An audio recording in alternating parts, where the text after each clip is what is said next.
అనగనగా ఒక ఊరిలో సురేష్ అనే ఒక అబ్బాయి ఉండేవాడు. వాళ్ళు చాలా పేదవాళ్ళు. వాళ్ళ అమ్మ చాలా కష్టపడుతూ ఆ అబ్బాయిని పెంచేది. అయితే వాళ్ళకి తినడానికి ఆహారం కూడా ఉండేది కాదు, వేసుకోవడానికి బట్టలు కూడా సరిగ్గా ఉండేది కాదు. చాలా పేద కుటుంబం.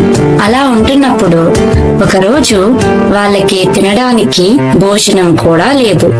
చాలా బాధపడతారు. అప్పుడు సురేష్, అమ్మా అమ్మా చాలా ఆకలిగా ఉందమ్మా.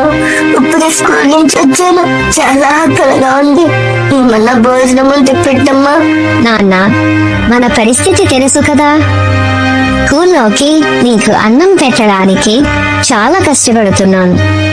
అన్నం లేదు నాన్న, ఓర్చుకోరా. అది కాదమ్మా, ఆకలిని చంపేసేలాగా ఉంది. ప్లీజ్ అమ్మా, ఏదన్నా ఉంటే పెట్టు. నాన్న, మనకి ఈ రోజు సాయంత్రానికే ఆహారం ఉంది, రేపు స్కూల్ కి పంపడానికి ఆహారం కూడా లేదు అని చెప్తుంది. అప్పుడు ఆ అబ్బాయి చాలా బాధపడతాడు. అప్పుడు వాళ్ళ అమ్మ ఒకటి చెప్తుంది, బాబు సురేష్, నువ్వు ప్రార్థన చేసుకో.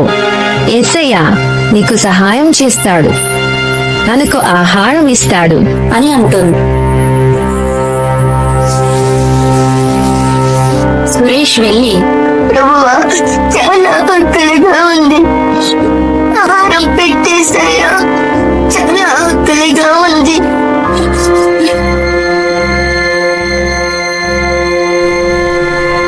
నా ప్రియమైన నా కుమారుడు చాలా ఆకలితో ఉన్నాడు, నాకు ప్రార్థన చేస్తున్నాడు.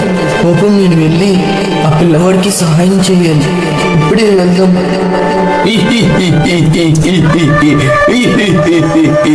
ప్రభువా, వాడు ప్రార్థన చేసినట్టుని వాడికి సహాయం చేసేస్తావా? నా మాట ఒకసారి విను. ఇప్పుడు వాడికి సహాయం చేయకు, రేపు వాడికి సహాయం చేయి. అప్పుడు నీ మీద ఎంత ప్రేమ ఉందో చూద్దాం. నిన్నేమనుకుని ఉంటాడో లేదో. ప్లీజ్ ప్రభువా, ఇదొక్కసారికి నా మాట విను, సరేనా? అలాగే నీ ఎస్తరమ్మ కూడా పరీక్ష పెడదాం. చచ్చి చనిపోయి బతిపల్లాగా యాక్సిస్ కదా, ఆవిడికి పరీక్ష పెడదాం. ఆ పిల్లవాడికి రేపొద్దున సహాయం చేస్తుందో లేదో చూద్దాం. సరేనా ప్రభువా, ప్లీజ్ నా మాట విను. సైతం నా పిల్లలు చాలా మంచివాళ్ళు, వాళ్ళ హృదయం నాకులం అంటే చూడు, రేపొద్దున నువ్వే ఓడిపోతావు, వారే గెలుస్తారు. అయినా నీకు ఎందుకు ఈ పరీక్షలు? నా పిల్లల దగ్గర ఓడిపోతావు. సర్లే, నీ ఆత్మత ఎవరు కాదంటారు. Thank you Prabhu, thank you. సరే, రేపొద్దున ఎవరు ఓడిపోతారు చూద్దాం. ఇప్పుడు పిల్లవాడు చాలా ఆకలితో అలా నడుస్తూ వెళ్తున్న సమయంలో ఒక ఇంటి ముందర పడిపోతాడు. ఆ ఇంటి లోపల ఎస్తేరమ్మ వంట చేసుకుంటూ ఉంటుంది. అప్పుడు యేసు ప్రభువు వచ్చి, నా కుమారుడు సురేష్ అక్కడ పడిపోయి ఉన్నాడు, వెళ్ళి నా కుమారుడికి హెల్ప్ చేయి అని చెప్తారు. అప్పుడు ఎస్తేరమ్మ వెంటనే వెళ్ళి ఆ అబ్బాయికి సహాయం చేయాలి అని అనుకుంటుంది.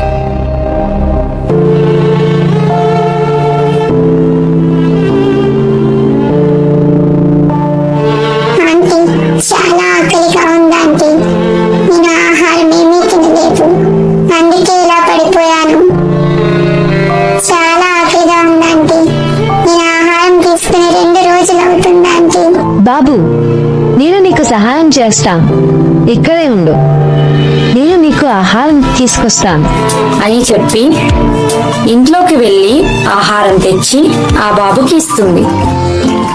ఆంటీ, చాలా థ్యాంక్స్ ఆంటీ అని చెప్తాడు సురేష్. అప్పుడు యేసు ప్రభు సైతాన్తో అంటారు, చూసావా సైతాన్, నా పిల్లలకి అందరికీ నా పోలికలే, ఎంతలా హెల్ప్ చేసిందో. నీకెందుకు సైతాన్ ఈ పరీక్షలు అని సంతోషిస్తాడు. అప్పుడు ఆ అబ్బాయి భోజనం చేసి స్కూల్కి వెళ్తాడు. స్కూల్లో కొంతమంది ఫ్రెండ్స్ ఉన్నారు. వాళ్ళు అబ్బాయితో ఆడుకునేవారు కాదు. ఆ అబ్బాయితో వాళ్ళు ఎలా అనేవారంటే, యారా బాబు, మీరు ఎందుకు పనికిరారు? కనీసం మీ దగ్గర తిని పట్టుకోవడం ఏముందో? ఎందుకురా మీరు మీతో ఆడుకోవడం కూడా వేస్ట్. ఆ అబ్బాయి చాలా బాధపడుతూ ఉండేవాడు. అయినా కానీ వాళ్ళ మాటలు వినకుండా బాగా చదువుకునేవాడు. ప్రభువా, నేను చాలా కష్టపడి చదువుకుంటున్నాను. ఫ్యూచర్ లో మంచి జాబ్ రావాలి, నేను తింటాక ఆహారం ఉండాలి, అమ్మని బాగా చూసుకోవాలి. నువ్వే సహాయం చేయి యేసయ్యా, ప్లీజ్ నువ్వే మాకు సహాయం చేయి. నువ్వే మాకు డబ్బులు ఫ్యూచర్ లో నాకు మంచి జాబ్ దయచేయి. అలా కొన్ని రోజులు ఆ అబ్బాయి వస్తూ వెళ్తూ ఆ ఆంటీ దగ్గర ఆహారం తింటూ ఉండేవాడు. అలా కొన్ని రోజులు అయిపోయాక ఆ ఆంటీ దగ్గరికి అబ్బాయి వచ్చి, ఆంటీ, నేను మా అమ్మ ఇక్కడ నుంచి వెళ్ళిపోతున్నాము, వేరే ఊరు వెళ్తున్నాము అని చెప్తాడు. అప్పుడు ఆ ఆంటీ, బాబు వెళ్ళిపోతున్నావా? నాకు చాలా బాధగా ఉంది. తిన్నాళ్ళు నీతో చాలా ఆనందంగా ఉన్నాం, కానీ సడన్గా వెళ్ళిపోతున్నావు బాబు. కానీ నువ్వు ఎక్కడున్నా బాగుంటావు బాబు. ఆ యేసు ప్రభు నీతోనే ఉంటాడు, జాగ్రత్తగా వెళ్ళు బాబు. కొంచెం సేపు మాట్లాడుకుని వెళ్ళిపోయిన తర్వాత ఎవరికి హెల్ప్ చేయకూడదు, నీకు తెలీదు. ఎవరికి హెల్ప్ చేయకూడదు. అయ్య బాబీ, ఈ గదిలో చాలా ప్రార్థనలు జరుగుతున్నట్టున్నాయి, వెళ్ళిపోతాను. ఎప్పుడో నుంచి ఇక్కడ ప్రేయర్ జరుగుతుంది.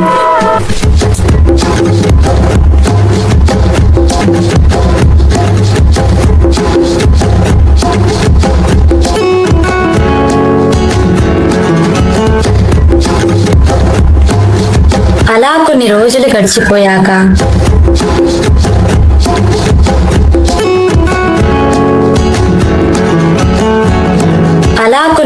గడిచిపోయాక ఎస్తేరమ్మకి ఒంట్లో బాగోదు, పొట్లో నొప్పి, ఆంటీ చాలా ముసలిదైపోయింది. అప్పుడు ఆసుపత్రికి వెళ్ళినప్పుడు ఆసుపత్రిలో నర్స్ ఇలా అంటుంది, మీకు వెంటనే ఆపరేషన్ చేయాలియా, దీనికి చాలా డబ్బులు అవుతాయి, మీరు కట్టగలరా అని అడుగుతుంది. అప్పుడు ఎస్తేరమ్మ, నా దగ్గర డబ్బులు కూడా లేవు, కష్టపడడానికి కూడా నాకు ఓపిక లేదు, ఎలాగో దిక్కినా మీరే ఆపరేషన్ చేయండి అని అంటుంది. అలా ఎలా అవుతుందమ్మా? ఇక్కడ నుంచి వెళ్ళిపోండి, డాక్టర్ గారు ఎవరికి ఫ్రీగా ఆపరేషన్ చేయరు అని అంటుంది. అప్పుడు ఆవిడ చాలా బాధపడుతూ హాస్పిటల్ నుంచి వెళ్ళిపోతుంది. తరువాత ఆ డాక్టర్ గారు వచ్చి, ఎవరు ఆమె అలా బాధపడుతూ వెళ్ళిపోతుంది అని అడుగుతారు. అదే డాక్టర్ గారు, ఆపరేషన్ చేయాలి, ఆవిడకి పొట్లో ఇన్ఫెక్షన్ ఉంది ఆమె ఫోటో ఒకసారి నాకు చూపించు అని నర్స్ ని అడుగుతారు డాక్టర్ గారు. అప్పుడు ఆ ఫోటో చూసిన తరువాత ఆవిడని రమ్మనండి అని చెప్తారు. అప్పుడు ఆ నర్స్ ఫోన్ చేసి, హలో, మీరు హాస్పిటల్కి రండి, మీకు ఆపరేషన్ ఫ్రీగా చేస్తారు అని డాక్టర్ గారు చెప్పారు. దేవా, నీకే స్తోత్రం. ప్రియమైన నా బిడ్డ, ఆ రోజు నువ్వు సురేష్కి హెల్ప్ చేసింది నేను చూశాను. ఈ రోజు నువ్వు కష్టంలో ఉన్నావు, ఈ రోజు నీకు నేను సహాయం చేస్తున్నాను. నువ్వు సహాయం చేసింది నేను మర్చిపోలేదు. నా బిడ్డ, నువ్వు చాలా మంచి పని అని యేసు ప్రభువు చెప్పారు. అప్పుడు ఎస్తేరమ్మ ఆ మాటలు విని చాలా సంతోషించింది. నాకెందుకు ఈ పని, నాకెందుకు ఏదో పనులన్నీ, ఇంకెప్పుడు ఇలాంటి పనులు చేయను, వెళ్ళిపోతున్నాను, ఇంకెప్పుడు రాను, ఇలాంటి పనులు చేయను. అప్పుడు ఎస్తేరమ్మ ఆపరేషన్ చేయించుకోవడానికి హాస్పిటల్కి వెళ్తుంది.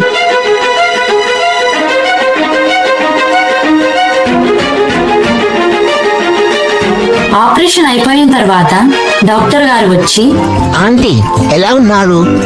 ఆపరేషన్ చేశారు కదా, అంతా బానే ఉందా అని అడుగుతాడు.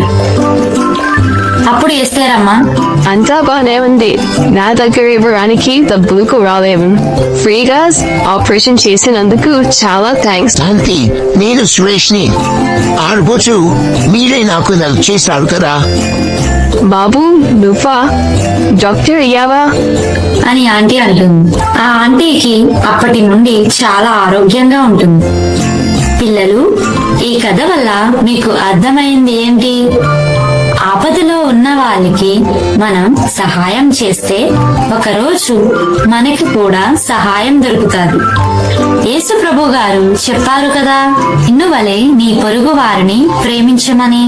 అలాగే ఆకలితో ఉన్నవారు, అడుక్కుంటున్నవారు, భోజనం లేనివారు, పేదవారికి సహాయం చేస్తూ ఉండాలి.